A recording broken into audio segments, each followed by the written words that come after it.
Hey, welcome to the show. Today, one of Australia's most amazing businessmen who lives in the USA. He's probably an American citizen now. Ladies and gentlemen, welcome Brad Sugars. Thank you, buddy. I am an Auss-American now. I'm a dual citizen. So. An Oz Yankee. What the hell is an Aussie businessman doing living in Las Vegas, living the dream? You know, look, I moved to America for business because, I mean, if you can do business internationally, it's damn hard from Australia. You got to travel everywhere. So I moved to America and, I married a girl from Boston. So now we live here in Vegas, the only city in America fun enough for an Australian. Is it fun enough, or is it because there's amazing tax breaks here? Well, the tax definitely There's helps. shows every night, though. Yeah, but, you know, you look at it, the tax is only state tax. America has a different tax system to Australia where you have federal and state. And, like, California charges you another 14% just to live in California. That'd be like if New South Wales said you want to pay 14% extra just to live in Sydney. That you'd be like, They should do that in Australia, though, because we don't have that system where if people live in the country or areas that aren't as populated, they pay less tax. But we're talking about tax at the start of the show. This is not a show about tax. Yeah. But, you know, why move here? Yeah, it's definitely fun. I mean, every night there's shows, there's everything. You know, where we live here in Summerlin, we're literally 10 minutes from the best desert hiking. In the winter, we're 45 minutes up to the ski field, the snow skiing. People like, you get snow in Vegas? Yeah, it's the middle of the desert, you know, up in the mountains. And then 45 minutes the other way, we're out on Lake Mead in the summer on the boat. So well, it's only 10 minutes away from my money in Las Vegas here. I think I'll visit that as well. I'm sure that's what a lot of people do. We build these billion-dollar buildings so you can win. Yeah, exactly. It just doesn't happen that way. But when people do win, they put a big picture of them on the front. And, that could be me. Yeah. You know, most people don't come to Vegas anymore for the gambling. And gambling's a little bit of it, but the clubs, the shows, the concerts, now even the sport. You know, we got professional hockey, baseball, women's professional basketball. The Raiders start here next year. So. All the big boxing events are here as well. Yeah, I can't believe the Raiders are moving from Oakland to Las Vegas. I only just found that out. We gave them about $700 million towards the $700 million towards the $2 billion stadium. So, you know, 65,000 seat stadium adds value to a city. So of course the city's going to. And we were at a concert last night, the iHeartRadio concert, and we got to see Miley Cyrus, the Zac Brown band, which you loved. Who else was playing? Chance the Rapper, Alicia Keys, Marshmello. You know, and as I said to you last night, this is just a typical Saturday night in Vegas. And people think I'm crazy, but no, in the last month I've been to Eric Clapton, Elton John, Paul McCartney, you know, boxing, you name it, it's here. And what's the best show you've been to lately? Either Elton or Paul McCartney, I would say. Elton's amazing. You seen the new movie? Yeah, we watched the movie before the show just to refresher, recontextualize. That's like the third time I've seen him here. Yeah. He did one with Billy Joel here years ago, and then he did his $1 Million Piano tour. And wow. You know, but he had a Vegas residency, and people are like, "You have a residency?" Yeah, I mean, then the night before Backstreet Boys played, they had a residency here. I mean, it's so much fun. This is a great city to live in, and I think we're very spoiled because you know we've got a whole bunch of Michelin-rated restaurants downtown. Yeah. And from that perspective, you've got people sort of sitting there saying, well, the hospitality industry in our city is at such a high level that even the suburban restaurants are amazing. Yeah, what's your favorite restaurant around here? There's so many. Around here. Because you're a little bit out of town. But in Vegas, I mean, you've got like Gordon Ramsay, some of the best chefs in the world. Yeah, Gordon's restaurant's okay. You know, it's just okay. I mean, you got to understand, if you go to the top end of town, you got Jean Robuchon, 3-star Michelin, you got Le Cirque, you've got these amazing French restaurants that are just spectacular. See, I'm so trashy, I just go straight for the Master Chef dude. Yeah. You know, but then you got such sushi masters. You've got 2 Nobu restaurants. I mean, it's we're very, very spoilt for choice That's here. Pretty cool. You got all of the best chefs in the world, the best chefs from around the world. Vegas brings them here and does that. I mean, Vegas doesn't have a big population either, does it? It's something like we're about 2.5 million. 2.5 million? Yeah, the greater Wikipedia did it before. It only said 850. Yeah, but see, America, they don't do greater city when they show population base. They show the actual city. So Greater Las Vegas is about 2.5 million. And about 4,000 people a month move to this city. Mostly Californians trying to escape the taxes and the high cost of real estate, or the Northeasters trying to get out of the weather. My in-laws just moved here from Massachusetts. Yeah, they're only a few doors down. How are you handling that? Oh, mate, that's great. Having grandma and grandpa just down the road, the kids love it. When you got 5 kids, having grandparents grandparents around is a pretty dang cool thing. Yeah, that's awesome. So you're a Brisbane boy, come good, moved to America, and you don't spend all of your time here in Las Vegas because you're constantly traveling. You've got like how many staff? Thousands of staff all over the world with your very successful business, Action Coach, that coaches other businesses. Yeah, well, Action Coach has now got over 1,000 offices in 80-odd countries. Wow. We just opened in Russia, which is very cool to be coaching business owners in Nostrovia. Russia. Yeah, and it's we coach all through the Middle East. We coach everywhere in the world, and I think that's a lot of fun. We started in Brizzy, Australia, back when Quest Community Newspapers and my good mate who's passed now, Barry Gordon, started putting me up on stage doing seminars around. I remember doing one in the Brisbane City Town Hall to 1,700 people back then, and wow. it was a lot of fun. I do a lot less seminars now. Yeah. You just write books. You go. How many books? You got like 9 books out. Number 17 just got released. 17 just went Wall Street bestseller, Amazon Publishers Weekly, all that. That's amazing. What's the latest one about? It's called Pulling Profits Out of a Hat. It's about how to have exponential business growth. So some businesses grow and then plateau or grow and dip and that sort of thing. This is about how to have continuous, never-ending growth and what are the disciplines that it takes to do that. So we're pretty lucky. We have 18,000 clients that we work with every single week around the world, and it's about 380,000 in our group programs every month. And so we test everything on them, and then we put it in the book sort of thing. And once we've proven it, then we use it in the book. So there's lots of similarities between, say, someone in Australia running a business and someone in Russia and someone in America. So it's all... The basics are the same. The basics are the same. Australia, as much as I love my home country, Australia is much harder to be successful in business than most places. The tax system is ridiculous. We get taxed a lot. One of the highest, most taxed countries in the world. Well, the French and the Belgians wouldn't agree with that, but it's like the understanding that the cost of living in Australia is beyond crazy right now. The minimum wage, like when I tell people here in America, Australia's minimum wage is, what is it now, $26 or some stupid number? Yep. And they say, how? Because here it's $8.25, and you sit down and you can run a business and you can have all of that sort of stuff. But the cost of living, people don't get it. The cost of living here in America is so much less than in Australia. It's not funny. Everything's so much cheaper. Yeah. Cars, there's no real crazy taxes on that sort of stuff. But even... I tell people in America that in Australia you have to give people 4 weeks vacation every year, and you got to pay them 17.5%.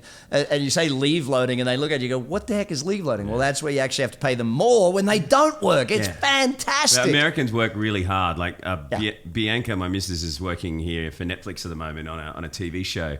And they are getting there early in the morning, working till late at night. Late at night on Fridays, they don't even go up for work drinks like we do in Australia. No. We have it so much easier. But a lot of people will probably say to you in that aspect that there's the gap is widening between the rich and the poor. And people in America go, "Oh, good on you, Australia. Like, well done. You're looking after the workers." Are they screwing the workers in America? I don't think the gap is any different in Australia than it is in America. I mean, let's look at the cost of housing in Australia and all of those sorts of things. Cost of housing here is so much easier, and someone can get a house for much cheaper. But that all being said, every country in the world has its advantages and disadvantages. I mean, the fact that I get to travel a lot and through everywhere basically, and the cost of living in Japan is crazy high too. But everyone has a different thing. And the thing is, and I still have my house on Hamilton Island in Australia, and there's no way you can ever change or not love the Australian way. I mean, it is just so... How good is Hamilton Island? Yacht Week. Oh, Hamo. So much fun. Listen, I've had a house on Hamo for now almost 20 years, and I can't help but love the joint. Have you ever and been the out to the Oatley's yacht done race? phenomenal. Yeah.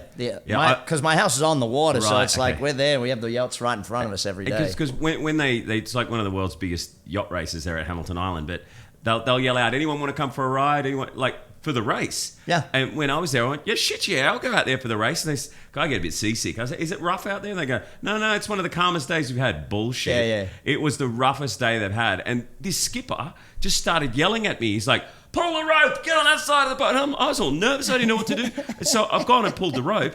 I have no understanding of sailing whatsoever. I'm pulling the rope, and he didn't tell me to let go. And we've done the tacking thing, and the sail's gone like that. The rope has just whizzed through my fingers. And I've looked down at my melting hands in pain, and the skipper's just looked at me and gone, "Full-fingered gloves."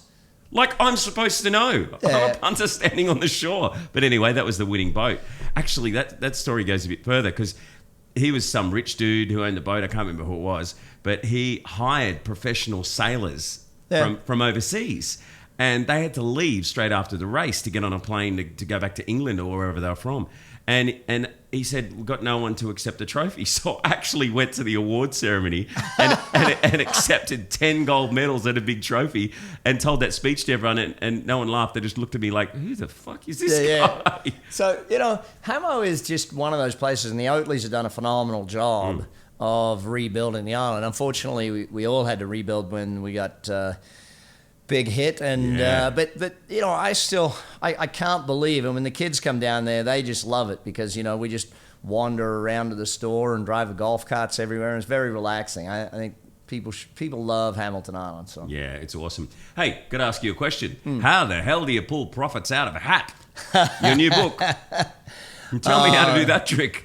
It's interesting because the reason I came up with that was I was sitting with a buddy of mine, and he said it's just magic the way these, like, he was looking at companies like IKEA and Amazon. It must be just like magic the way they keep making more money. I'm like, you can't be serious. And so that's where we studied the disciplines of those sort of companies that grow like that. And they've got the right strategy, they've got the right business development, the people strategy is strong, execution strong, and their mission is strong. And in this day and age, we see these conversations about millennials, right? And it's like the millennials are the worst and laziest generation. Well, so were the people who grew up in the 60s. So was my generation. We were the worst generation ever. And every generation's the worst generation, the one two apart from it or two above or two before. Like I wasn't allowed to play video games when I was a kid, and now you can actually make a living out of it. Yeah. And win millions. Oh, I got two buddies that own the biggest gaming place down here where they come and play all the esports. And it's like... esports. It's not esports, but then... You're sitting on your ass, moving your thumbs really fast. How is that exercise? I mean, unless you're on thumb steroids. Again, there's a ton of money in it. Now they're working out how they can have people bet on each kid that's playing the game. So, what? Oh, yeah. So one kid playing Halo against another kid, that's how old I am. I only remember Halo. You can bet on it, but a kid could just go, I'll let myself get shot, and all of a sudden you can rig the game. That I doubt was going to happen. There's too much prize money on it to let yourself lose. That's true. But, the way the world is moving, but this, and back to the point, the disciplines are the core behind actual success of business. And we work with the CEOs of the biggest companies, the smallest businesses, the startups, and all that stuff. And if they don't get the core right, it's very hard to succeed. Yeah, wow. So, bestseller book.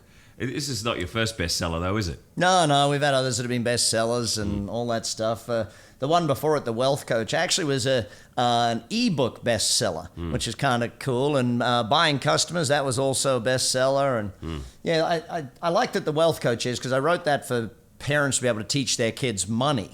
And funnily enough, I gave it to a buddy of mine beforehand. I said, read this and tell me if you think it'll be good for your kids. And he read it and he goes, Brad, you need to rewrite this book. I said, why is that? He said, because my kids will get it, but I didn't know all this stuff either. How can I teach it to them if I don't know it? So you need to rewrite it so parents can learn as well as the kids. And so what's the biggest mistake people make when it comes to money? Oh, dang. Only one mistake? No, they make a lot of mistakes.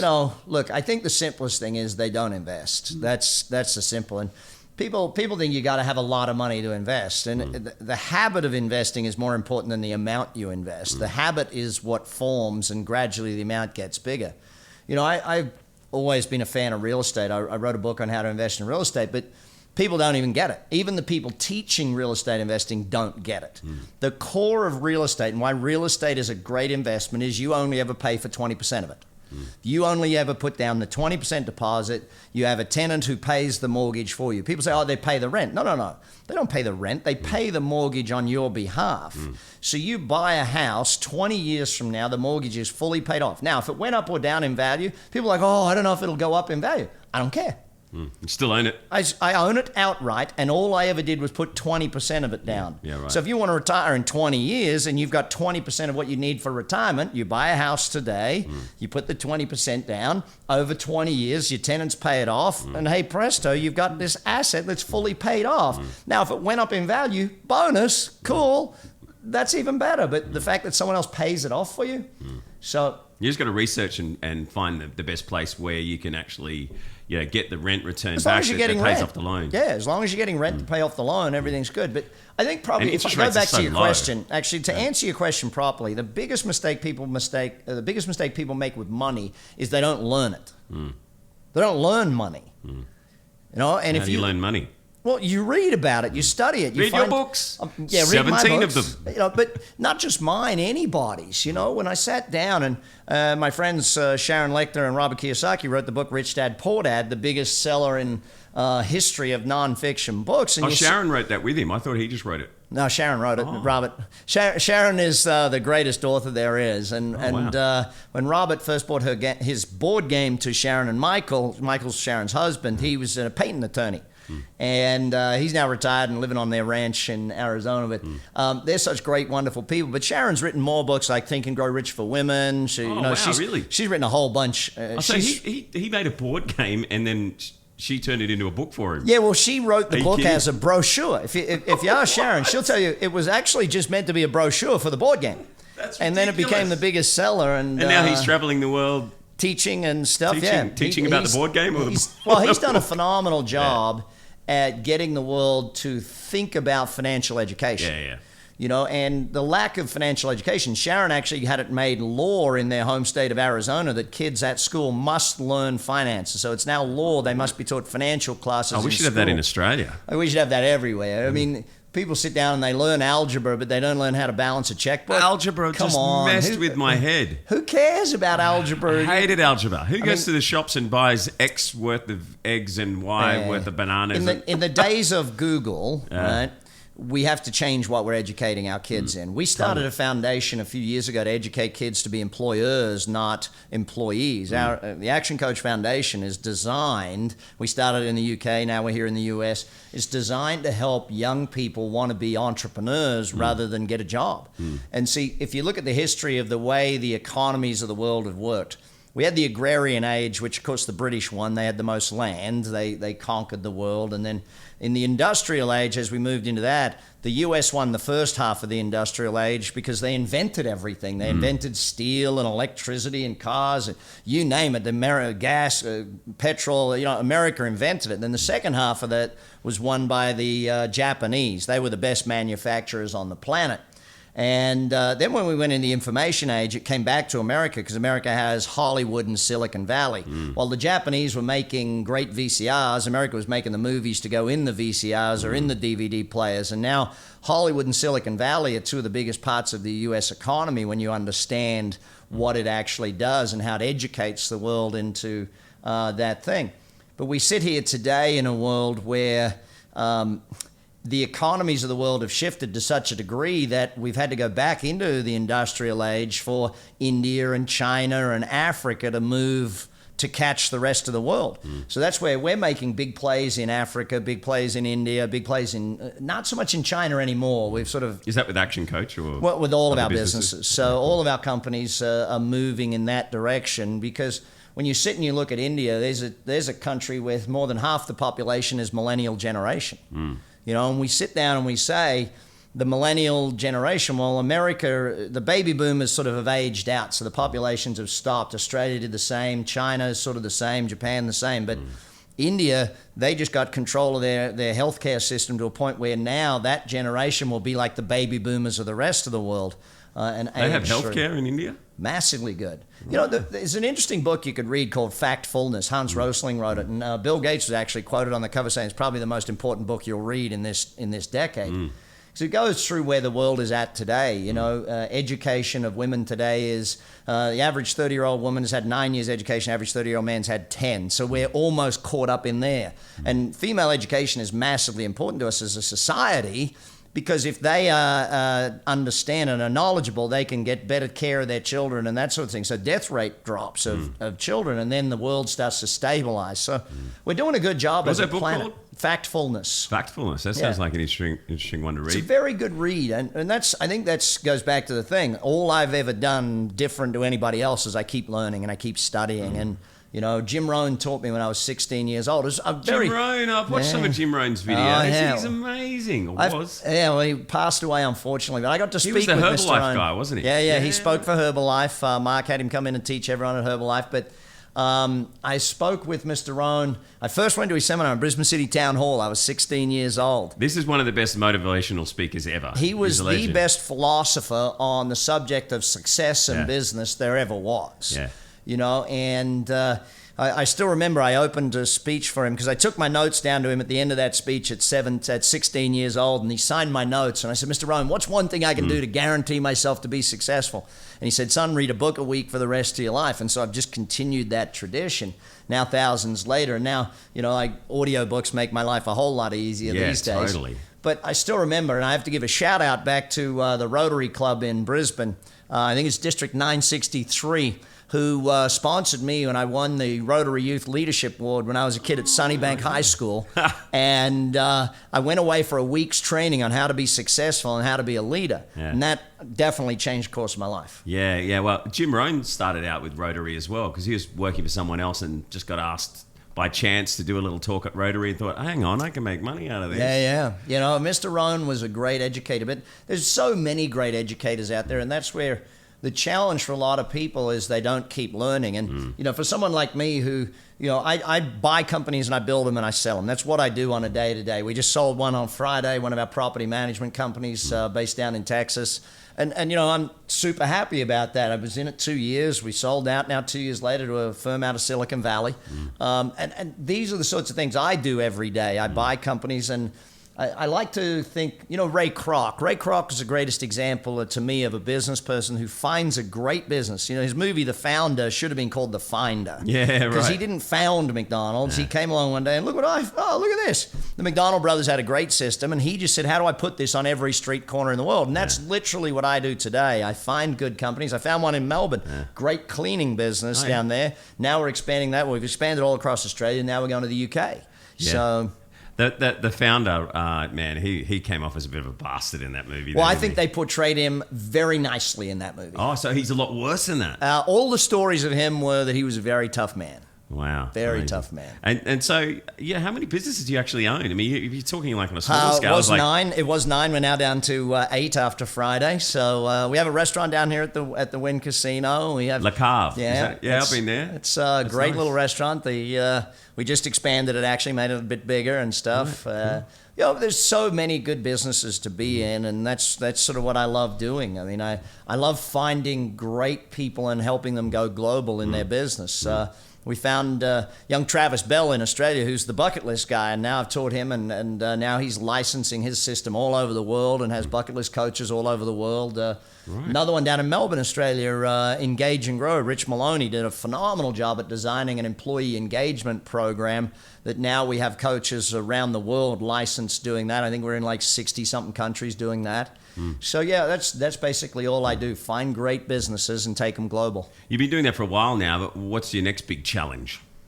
I got 5 kids. I think that's enough of a challenge for life. You know, the baby is only, what's right now, 16 months. So, yeah, she's a miracle child, that one. So Yeah, no more kids? That's no it? more kids. You know, we weren't planning on kids, and crazy enough, you know, my wife and I, unfortunately, were here when the Country Music Festival, when everyone, when Route 91. Yeah, that was messed up. I saw on Facebook that you were there. Yeah, it was messed up would be the That's nicest crazy. way to put it. It's How many people got shot? Well, a lot of people got shot, and 58 people passed away. Man. It was we're coming up on the 2nd anniversary of it in a few weeks' time. But Did you know it's- anyone, or was it? Oh yeah, but it was, you know, when you sit and you look back, it was the most horrific moment of our lives. You know, I was held up at gunpoint in Mexico one time, but that was different. It was just me. Yeah. You know, I didn't have my wife there, and I didn't have all my friends around, and you know, we were. Where were you when it happened? In the up the front, or No, we're off to the side, but where we took cover, we were under fire for about 8-9 minutes before we got out, anyway,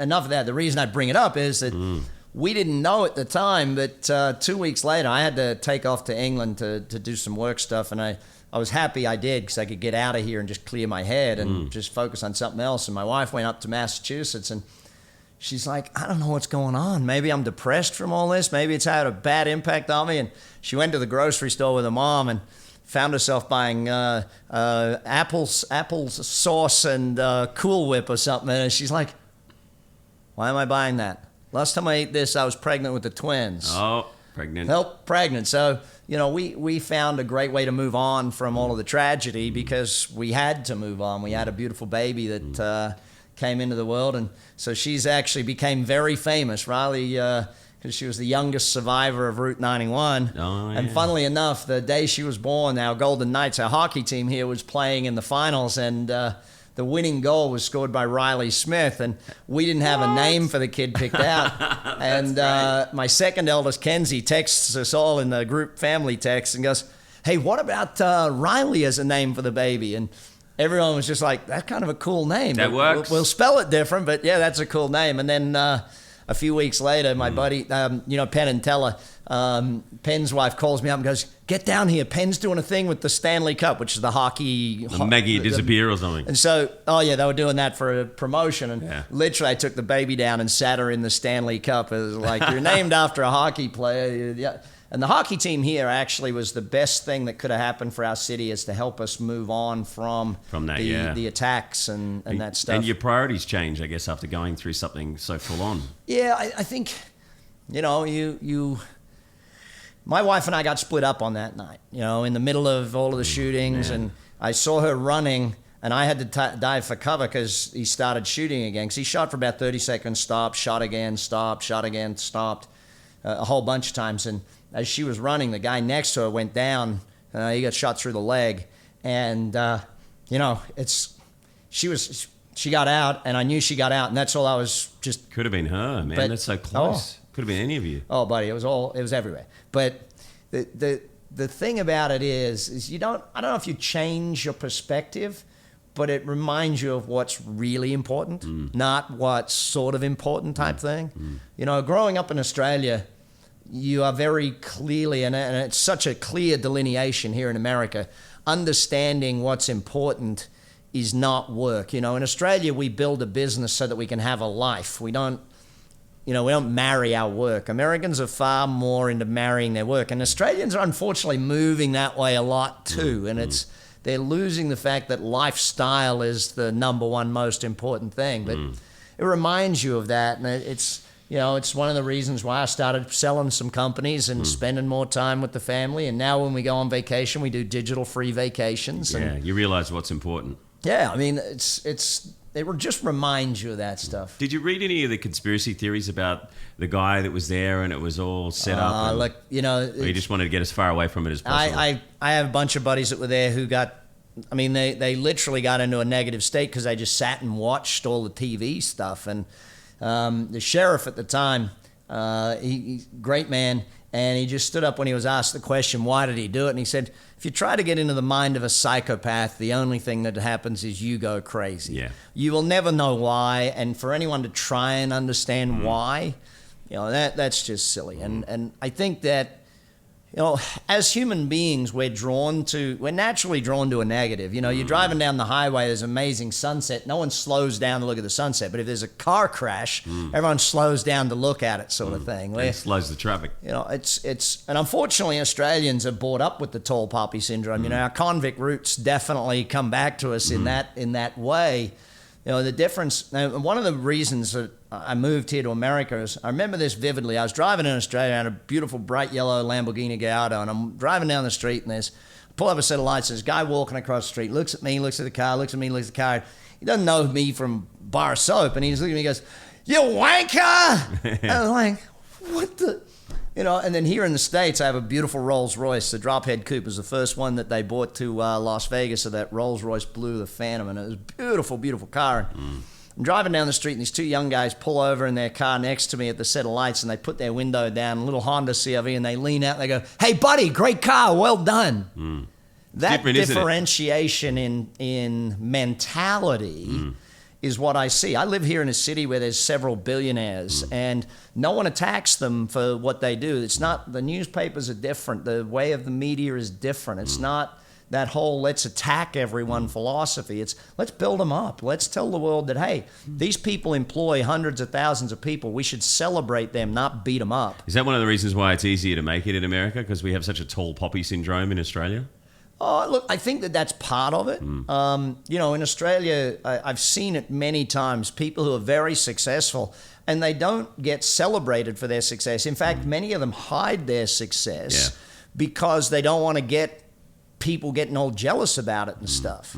You know, I love Australia for so many reasons, but that part there really, it's really hard because I'm trying to teach people how to be successful. And, you know, we take a lot of young people who want to be successful and then when they do, people are like, oh, yeah, it's easy for you. You're the lucky one, that type of thing. Takes a lot of work. And, you know, it took 20 years to become an overnight success. I mean, that's the sort of thing. I didn't get... My first books were bestsellers in Australia and New Zealand, but not over here in the States, not in the UK, and that sort of thing. I mean, it's...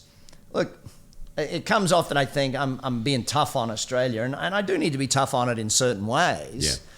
But flip it over, you know, living in LA, just how much opportunity there is in this country to be a success. So and much just, more opportunity here. But it's not just that there's more, it's that they want you to be a success. Yeah. The desire for you to be a success here is so vast. And there are certain pockets, and I know within Australia, there's certain pockets where there's so many people that want people to be successful. And that's phenomenal. I think the attitude is getting better and better to success. And I see it different in different cities. You know, in Sydney, success is celebrated a lot more than it is up in my hometown of Brizzy. Even friends, they're like, I'll tell someone, oh, I'm hosting this event in LA. They're like, oh, really? Oh, how'd you get that? It's like, hang on a minute. Hang on. I worked really hard. I would prefer you to say, oh, man, that's awesome. Yeah. I guess you figure out who are your real friends when you get reactions like that. You know, maybe not, because it's ingrained in us. Yeah, it you is, know, isn't it's it? an ingrained From philosophy. the convict thing, because probably that long ago. You know, I mean, you got to remember, Australia is only 200 odd years old. Yeah. And when you go into China or into Europe or into these other parts of the world and you realize just how young Australia and America really are. Yeah, totally, man. So are you going to move back to Australia ever, or are you here for good? Oh, possibly. You know, my parents are getting older, and maybe I'll move back, hang with them for a little bit. But they Just come get them a visit. house next door. You can have all your grandparents in the same street. I've tried to convince them to move here, but my brothers are still there, and they've got other grandkids there, and all their friends and stuff. So we're lucky. We get to travel down there every year. They come over here every year, and we get to spend a lot of time with them. So you're constantly traveling, aren't you? Yeah, but that's the life we like. We like being in different places. We enjoy being with the beach and all that stuff. And when our older kids head off to college in the next 2 years, they'll both be at college, and we think we'll travel school the younger kids for a few years and just take them to the world. And, you know, how do you learn about Egypt? Well, you go and see the pyramids. You actually go and see them, type thing. And Best way to do it. Yeah, well, that, to me, travel schooling, like people say homeschooling. No, we don't want to homeschool them. We want to travel school, and we want them to go everywhere and see everything at an age where they're going to actually remember it and sort of know that stuff. So you an Australian citizen still, or American citizen now? Both.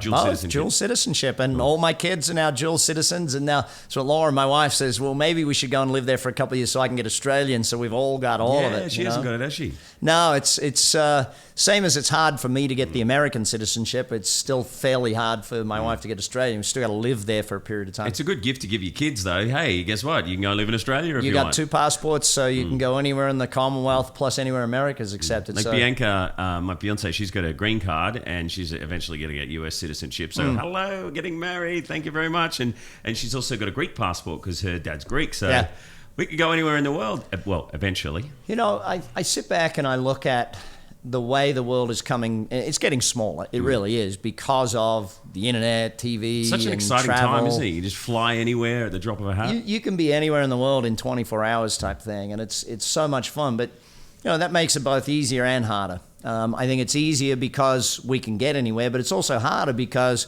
we see a lot more of the negative stuff, and you know, the news doesn't report all the positive; it's just the negative. So, what freaks you out about America, though? I mean, we talked about the shooting, obviously, in Vegas. Like the gun laws here are so messed up. Yeah, look, it's the laws are not actually that bad, right? The laws for guns are not that bad. The philosophy around guns is where the challenge lies.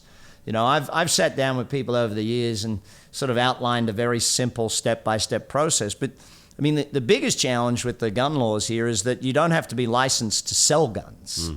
So I just say treat it like a car.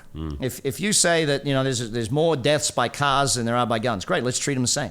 It's crazy. The other day there was another apparent death from a vaping thing, and so they're moving to outlaw vapes, and it's like, come on, you guys. How did someone die from vaping? I don't know. They blow up or something or whatever it is. But anyway, it's you sit there and.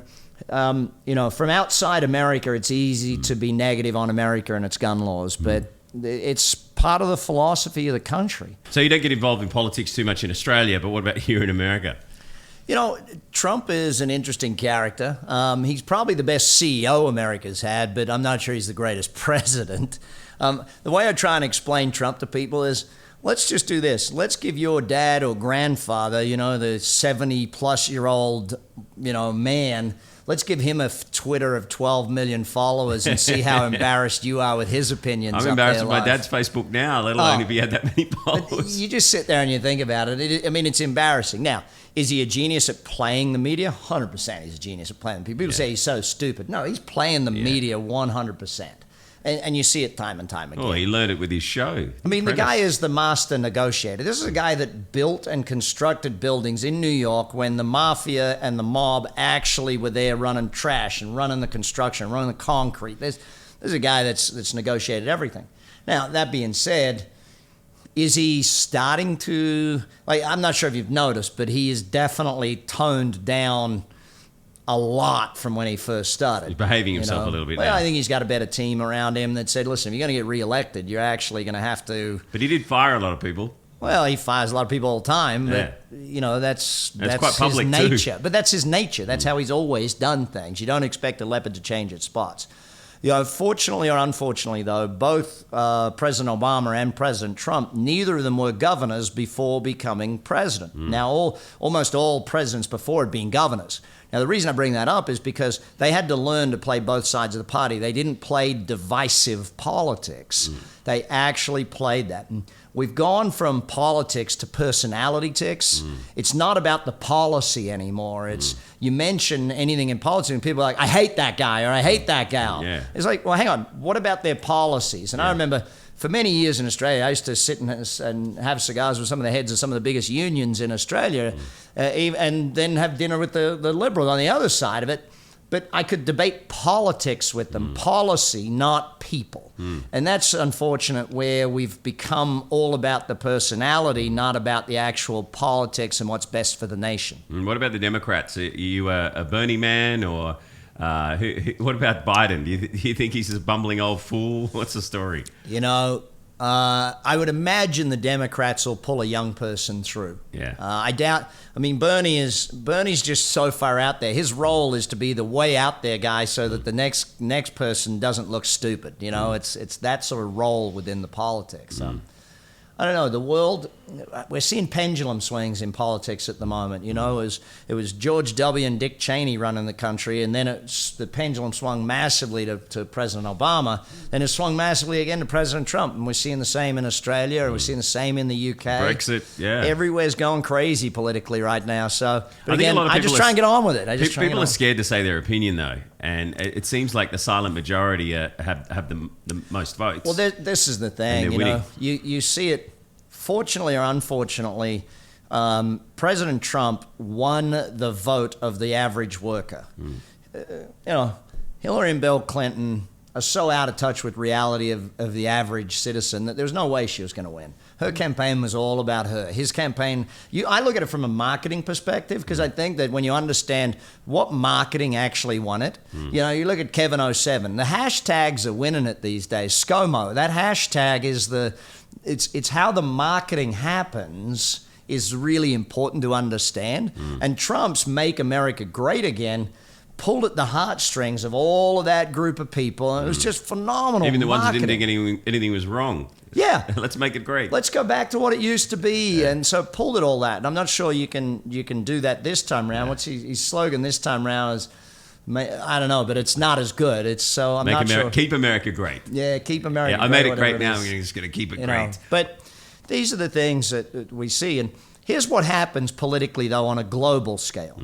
All you in Australia see on your news is the 2-minute soundbite of the stupid thing Trump did today, not the good stuff. Like in the first 100 days in office, I'm sure none of you saw that he met with the leaders of every industry over the first 100 days in office. He had all the leaders of the automobile industry in the White House, all of the leaders of female business, all of the movie industry leaders, all of the leaders of every industry came into the White House and met with him for a day. And you sit there, and I'm sure that was never reported CNN anywhere. aren't going to report that. No, they're not going to report that these are the great things that have happened. They're not going to report the reductions in crime. They're not going to report that right now, like for me, becoming a citizen took twice as long because right now here in America, everyone that's been here illegally is now actually applying to become a citizen. And so the backup is massive because they're just overwhelmed with all these people that should have done it before, and now they're actually doing it. I mean, it's... So we don't see all the positives reported. We only see negatives reported. And the same with Australia. Australians come to America and ask me, well, what does Americans think of Australian politics? They don't. They never see anything. Australia does get pretty caught up with American politics. Anyway, enough about politics. Yeah. We're here to talk about success, and we've been talking about everything. We're sitting in the wine cellar. We should have talked wine today. How good is this wine cellar? This is the best wine cellar I've ever been in. How many wines have you got here? You've even got computer catalogue systems. You've got Australian wines. You've got French wines. You've got Japanese sake over there. You love your wines. Yeah, we do love our wines. In Australia, I was lucky enough, we lived in Adelaide in the renaissance of the wine industry when the Barossa and the Clare became a thing when I was a kid, and my dad would go up there all the time, and us kids had to just drag along. But I do love our wine, and the Napa Valley here, Napa is just one of the most beautiful parts of America and the Sonoma region. So, yeah, we get up there every year and just enjoy ourselves, and there's some great wineries. You could so do a wine show in here. It'd be amazing. So your book, Pulling Profits Out of a Hat, is available now. It's on the New York Times bestseller list. Is that it? Wall Street, all that. I'm going to the UK next week. Hopefully I'll get it on the UK bestseller lists when I'm there next week. And it comes out on audiobook next week as well. So people can get it all over the world. Jump on Amazon. And is it that easy? Can you just pull profits out of a hat, Brad Sugars? Well, I'm pretty sure that's what I do. So, So when you're looking for a business to buy, do you just look for ones that you can fill in the holes and you realize that they're doing something wrong? Or? I used to. So my book, Billionaire in Training, went into what I look for when I'm buying a business. Nowadays, what I mostly look for is a very good core business structure with great systems and marketing and stuff that just they just don't think globally. Right. Something you can take on a global scale. Yeah, I think globally all the time. So... what do you think is a good business to invest in at the moment? Like the fake meat business seems to be growing exponentially. The CBD oil industry is going nuts. Yeah, look, those sorts of things. And you'll always get those new ideas that sort of shoot through the unicorns and that sort of stuff. I'm still a firm believer in basics. Basics. You see, you had a cleaning business and a real estate business. We're looking at one Everyone's right now. looking at the glamorous stuff. Oh, look, everyone looks for the glamour, but I live here in Vegas, and one of our best companies is Zappos, and Zappos is in the shoe business. Why? Because everyone buys them, everyone needs them. You just find a better way of doing what's already done. We're looking at a pest control business right now. Why? You can't compete with us on the internet. You can't have pest control on the internet. Someone actually has to come to your house and spray for the bugs and do all that sort of stuff. So I'm still a firm believer in all those basic businesses that people buy every day, and they have a budget for it. They know they need it. They know they want it. So that, to me, is where a lot of money is still made today. If you look at the biggest companies in the world, there's the Apple and all of these that are the technology giants. But again, they're unicorns. They're one in a million type thing. The day-to-day, if you read the book, The Millionaire Next Door, which is probably 15-odd years old now, it went into most millionaires have boring, normal businesses. They're not glamour businesses. They're just normal businesses. And that, to me, is where we still focus our business. Everyone wants to be a rock star. Well, yeah. It's like Mike Tyson said, everyone wants to be a boxer. Everyone's got a plan until you get punched in the face type thing. It's like, we sit here in a city where all the biggest boxing matches are, the biggest UFC fights are, and our restaurant down at the Wynn, it's still people like food and drink. People like those normal things.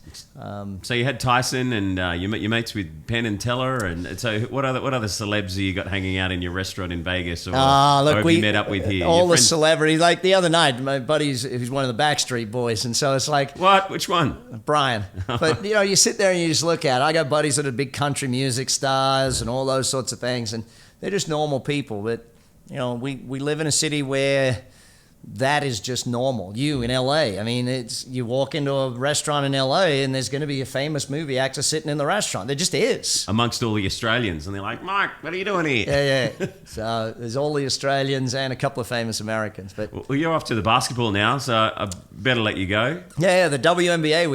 MGM bought a WNBA franchise, Yeah. and hopefully we It's get an the final. NBA franchise. They're in the finals, so the Las Vegas Aces doing well with our good Aussie girl Liz Cambage is Yeah. our center. So Wow, great. she's doing phenomenally well right now. There's an Aussie girl absolutely crushing it. Just featured in ESPN's The Body Issue. So Oh, really? 6'8" girl who's doing amazing things. She's here in good fun. Australia, representing Australia very well. Yeah, the girls did really well. The Australian basketball team did brilliantly at the Commonwealth Games. I got to speak to her backstage after they won. They were pretty ecstatic. But basketball's coming in leaps and bounds in Australia. Yeah. And she's one of the best. So that'll be fun. Thank you so much for being on the show. Hey, mate, good to have you in Vegas. Good Really to have cool. you visiting. Yeah, thanks, man. I might stay for a while. Is that all right? In this wine cellar.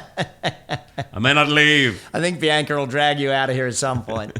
Brad Sugars, thank you very much. Thanks for being on the mic. And don't forget to go out and buy his book, the latest one, Pulling Profits Out of a Hat.